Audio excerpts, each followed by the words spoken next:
everybody, welcome to yet another video. So today we're having a look at the TEMI 5500, which is a gun I've done an unboxing video on already, so I'll put a link in the description so that you can watch that if you want to. It goes in a bit more detail of how the gun's made, etc. And we do a pattern test, etc. And that's against the Sata 5500.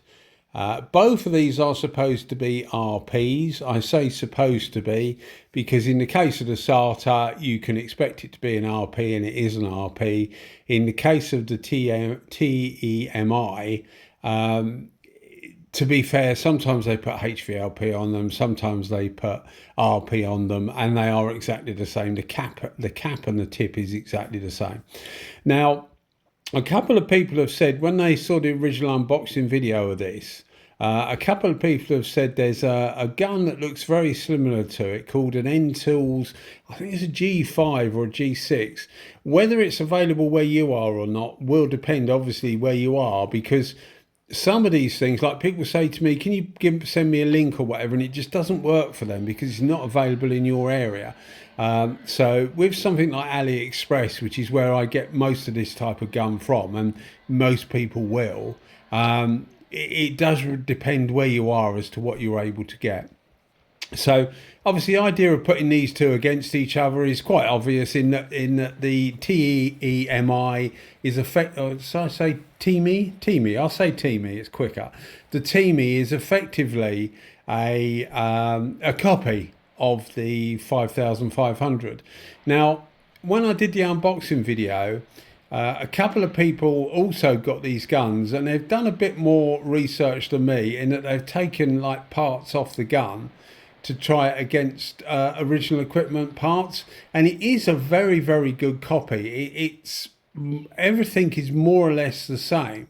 I say that in dimension wise and diameter. Whether it's the same in materials or not, I doubt it, to be honest. So I would think you're probably going to get things like seals go much quicker than you would with a genuine Sata gun, but you are talking about a lot less money. In the case of the Ntools, a G5 or 6 or whatever it is, it's actually cheaper than this one, than the TMI.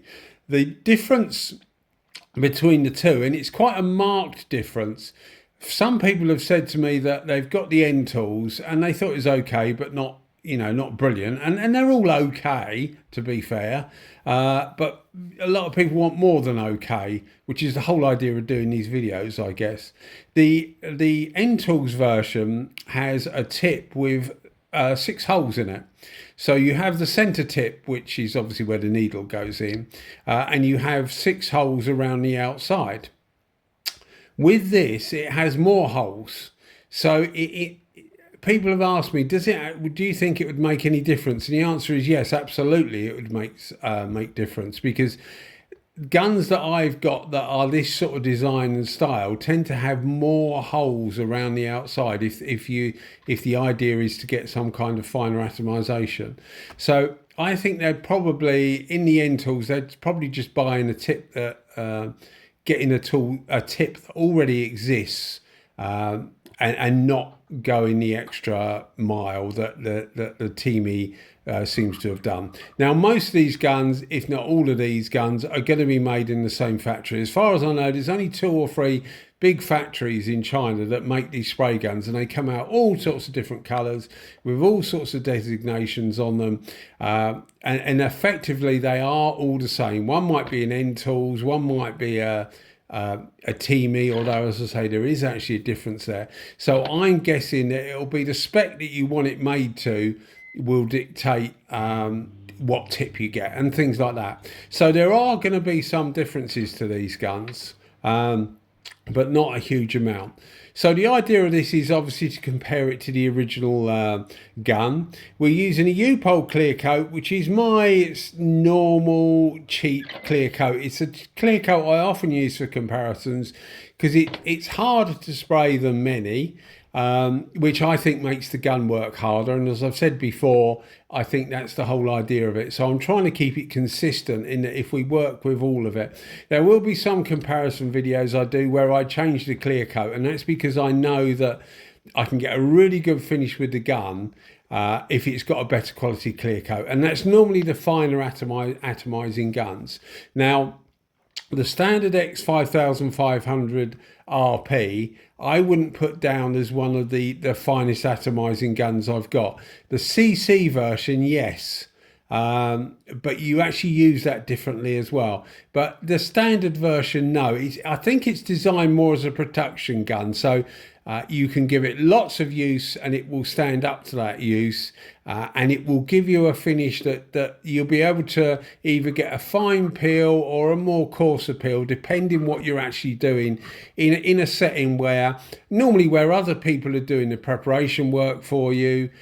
All you're doing is doing the painting. You know, it comes in, it'll want base coat and it'll want clear coat, and that's what you do, which is absolutely fine, because most of the time you don't want a super smooth finish. So I can fully understand why they get these guns and use them in a production setting, because they perform really well and they last really well. So as I say, there's a big question mark for me over the TMEI. I've had it now for about 6 months. To be honest, I really haven't used it a lot. I've been testing lots of different guns. I had about 5 Porphis guns come along that I wanted to test, and that reminds me, actually, while I remember, there's still currently up until about the 8th or 9th of October 2025, there's still a competition open to win a Porphis PRD 815, which incidentally is a better gun than, well, certainly than the TMI, but better than the performance wise than the Sarta, the genuine Sarta in this. So I'll put a link in the description. All you got to do is subscribe to the channel and leave a comment. Think about the comment. Make it. You can make it funny, whatever you want. Try not to overdo it with me, because I'm not. I don't look out for things that praise me, really. I just like something that's funny or something that's a bit individual. So have a think about it and stick a comment in. That's all you got to do, and you could win one of these courtesy of Porphis. So as I say, I had a lot of Porphis guns to try, and I've got loads of other guns to try, so I haven't given it a loads of use, so I can't really vouch for its longevity. Certainly build quality wise, it actually looks really good. On par with the Sarta, not far off it, but as I say, you can't really tell the things with the seals and things like that. It's actual use that will actually tell you whether they're any different. But as far as the needles, the tips, the caps, they're all fully interchangeable with the Sarta. You can swap them over, so the threads are the same, the diameters are the same, the size of them is exactly the same. So it is a proper copy without actually trying to be a Sarta, so it doesn't say Sarta on the side. One of the big differences with the TMI is that it doesn't take the Sarta pots, with their quick coupling system. It doesn't take that. It actually has a 2mm by 16 thread, which is an odd thread. It's quite a coarse metric thread. It's the same as the Ntools 4000B, and there's a few others out there. So you can get a PPS adapter in PPS 1 and PPS 2, but you'll have to search for it on AliExpress. And if you just use M16 by 2 PPS adapter, you should come up with both sorts in an AliExpress search. It's one of the reasons why I'm using the original cut that come with it. I have got a PPS adapter, but normally for these spray out video, for these competing videos I do, I tend to just use a cut, because I just find it quicker, and it saves a couple of quid, I find anyway. I just find it quicker and cheaper to clean the cups up. So going on to performance, which I'm sure you all wanted to hear, but I haven't actually mentioned yet. They actually perform, both of them perform really well and give a good finish. If I had to give it to the Sarta, I probably would, but it was really, really close. So you are actually getting something that's quite close to the original, but there's no doubt that the Sata is probably the winner.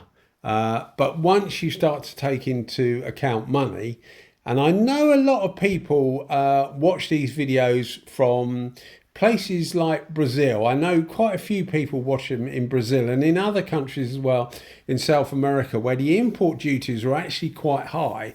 So to get hold of like a genuine Sata or a genuine Iwata de Vilbiss gun is extremely expensive. So it just makes it completely prohibitive. So a lot of people do tell me that my videos are useful when I'm doing cheaper guns and trying to compare them to the better quality guns, that it does help them out. So I mean, you really wouldn't notice much difference between having the genuine Sata and the TMI, but I would actually say that the Sata is probably just slightly better, but you'll be able to see at the end anyway. As per usual in these videos, we heat the clear coat up, and the whole idea of doing that is to help it flow out. I will put a link in the description which shows quite graphically the difference using a Ford 4 cup, quite drastically the difference heating the clear coat up, especially if you're in cooler conditions. If you're in permanently warm conditions, or tropical or subtropical conditions, then you probably won't see much benefit because the clear coat will actually be warm anyway. But if you're in temperate climates like I am in the UK, then you do really notice a difference, particularly when the weather gets cooler. So it is worth looking at that video and seeing the difference. And I will do a spray out video of heating the clear and not heating the clear, because I'm sure that will show quite a difference. But I'll wait until the cooler weather in the UK comes along, because that's when the difference will be most graphic. Another thing you'll notice, while I mentioned heating the clear coat, the ambient temperature was 10 degrees Celsius. So it was a bit chilly. It's not cold, but it is quite chilly for painting, which is about 50 degrees Fahrenheit, 49, 50 degrees Fahrenheit. So it's not ideal for painting. So I did use a heat lamp on I warmed the work up, and I also warmed the clear coat up. But going back to warming the clear coat up, you'll notice, or hopefully you'll notice, I often these days, I'll take a shot of me taking a temperature of the clear coat on the second coat. So I'll refill the smaller cup. So when you see the next gun, you'll see it has a smaller cup on it, which is a genuine Sata cup, 125 millilitres. And you'll see me refill it, and you'll see the heat thermostat go on it, and it will give you the temperature of the second coating, because a lot of people ask me about the second coating. Do I reheat it for the second coating? And the answer to that is no, I don't, because I'm not sure whether that would actually be beneficial, because I think it would speed the speed that the clear coat goes off at. So I heat it once and I let it naturally cool down. But going in the cup for the second application, you'll notice that the temperature has gone from 38 degrees Celsius, which is what it was when I started, so that's what I heated it up to, down to 24 degrees Celsius. So it's still much warmer than the 10 degrees Celsius ambient temperature, but it's not nowhere near as warm as it originally was, and I find that the best way to do it. You could actually heat it. I'm sure you could actually heat it and get away with it on smaller areas. But if you're doing a bigger area, I just heat it once and just leave it like that and let it naturally cool down. And obviously, the colder it is, the quicker it will cool down. And speaking of the Sata, my favourite Sata is the 5000. I like the 5000 RP. I've got a HVLP version. And I've also got an RP version. I've recently managed to pick up for real killer money. Literally, I paid 250 GB pounds for a brand new Sata 5000 with the 1.3 cc cap on it. Now, the 1.3 cc is supposed to be a superb gun. People that have seen my videos on the X5500 cc and the Jet X for that matter, have messaged me or put comments on YouTube that I should try and get hold of a setup for my 5000 in the 1.3cc. And as I say, I managed to get a complete gun, and that's a digital version as well. So I'm really looking forward to trying that. I haven't had time, as I said before, I've had quite a lot to test and to do. And I just haven't had time to like do any back-to-back tests. But I'm looking forward to using that because people have told me it's going to be really good. So hopefully it will be. I used the same setting on both of these guns, which was full fluid. I tend to always use full fluid on clear coat. A few times that I don't, but most of the time, normally confined spaces I may not do because you get a lot of blowback. But most of the time when you're doing like open panels or tanks or bumpers or whatever, I will normally use full fluid, and I would normally use full fan as well. I know quite a few people turn their fans in for clear coat to help it wet up a little. In fact, I was talking to someone the other day and he was saying that he turns his fan in to help it wet up and then turns the fluid down, which I thought was a bit contradictory, counterproductive, unless you just want a contradictory isn't even a word, is it? Contradictory, there we are, that's the word I was looking for, and I am English, believe it or not. So I thought that was a little bit contradictory really, because maybe you just wanted a smaller fan, because often you'll want a smaller fan.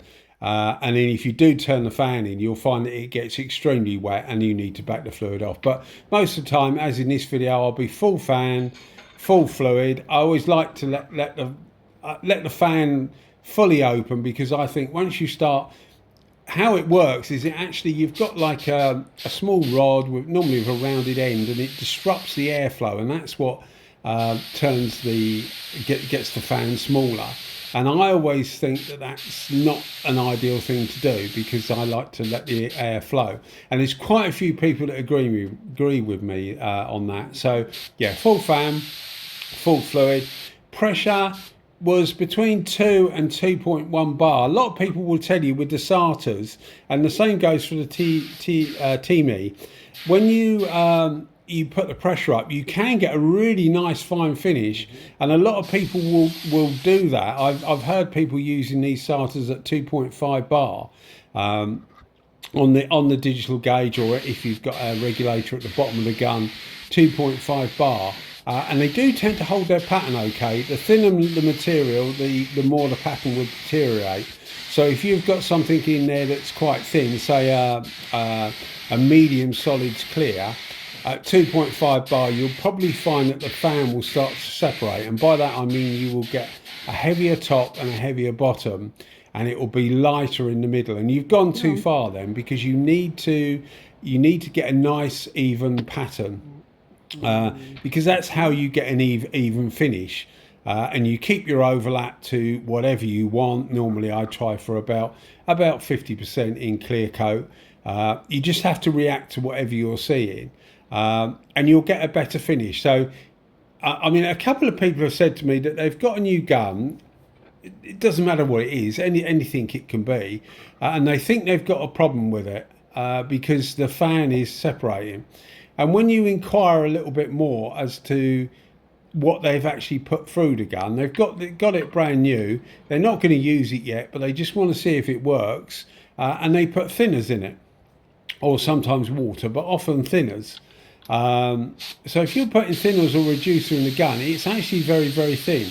And then they're trying it at the pressure that, you know, other people or me use it at. So 2 bar is quite a common pressure people will use things at, and it separates, and it's just because the material is too thin. If you put something in there thicker, that fan will actually close up, and you'll get a more even wetter fan at those pressures. And it's one of the reasons why when I do my spray outs, I will actually use something that's the consistency of normally a high solids clear coat, to test the fan pattern at the given setting as far as pressure goes, so that it gives you a proper idea of the pattern you can expect.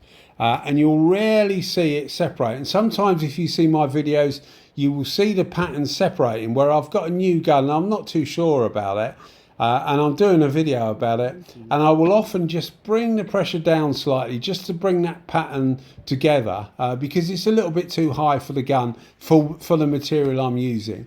And it's also a reason why often you will use a lower setting for a lower pressure for base coat than you will for clear coat, because base coat generally, and it is a generalization, is normally a bit thinner than a high solids clear coat.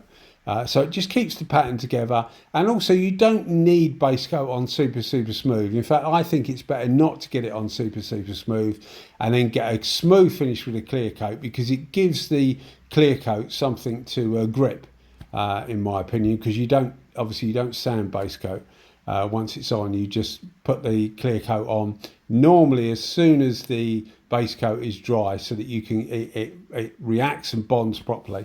Otherwise, you'll find if you leave it a few days and you don't touch the base coat and then you put the clear coat over it, you'll start to find it may take 6 months or a year, but you'll start to find it lifting. This was something someone suggested, that you hold something with writing in it to get an idea of whether there is orange peel, because often you can't tell it. And I tried it 4 or 5 times, but I think you just have to rely on me saying that this is, as you can see, a pretty flat finish. So I would give it to the Sata.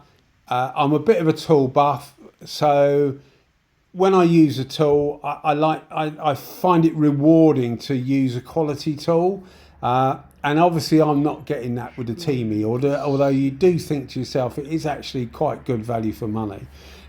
So if you're looking at an end tool that looks similar, or you've got an end tool that looks similar, I'm told that it isn't the same. It hasn't got the same tip, so I don't think it would actually perform as well as this. But both of these did a superb job, and I was really pleased, considering the conditions as well. All what you see is off the gun. That's the whole idea of doing the videos like this. And I know I keep saying it, but people often say to me, was it polished afterwards? Or, send me a message on Instagram saying, that video you just done. I don't know why they do it on Instagram when they could put it on YouTube and then everybody else could read the message. But people are people, aren't they?